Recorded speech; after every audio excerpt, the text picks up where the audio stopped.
El celler lleidatà Tomàs Cusiner ha llançat al mercat l'Ausells 2007, el primer vi blanc de la firma elaborat amb 9 varietats diferents de raïm blanc.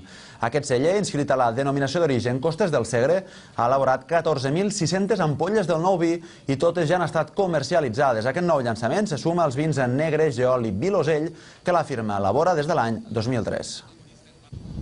El primer vi blanc del celler Tomàs Cusiner està elaborat amb varietats d'alta qualitat. El Macabeu és una varietat corresponent a una vinya de 90 anys d'antiguitat que ha estat recuperada per aquest vi.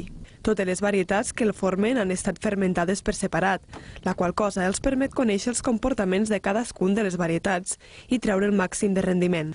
I les altres varietats són el Riesling, l'Albariño, el Sauvignon Blanc, el Chardonnay, Viognier, Muller Turgó, Moscatell, i que les tenim totes repartides per la nostra finca, que són varietats de primer any de producció, que és el que fa amb un caràcter molt especial perquè cada varietat aporta el seu i vas trobant a poc el tret de cada una d'elles.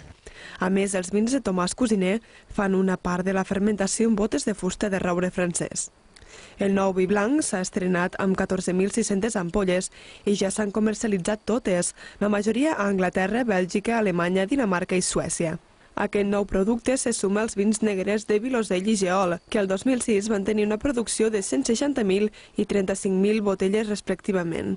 L'any 2003, Tomàs Cusiner va posar en marxa el celler del mateix nom, situat al municipi del Vilosell, Garrigues. L'empresa compta amb una finca amb una altitud entre 700 i 740 metres, a la cara nord de la Serra de Llena, i completa la producció amb la verema d'altres finques de l'Adó Costers del Segre, de les Garrigues i la Noguera.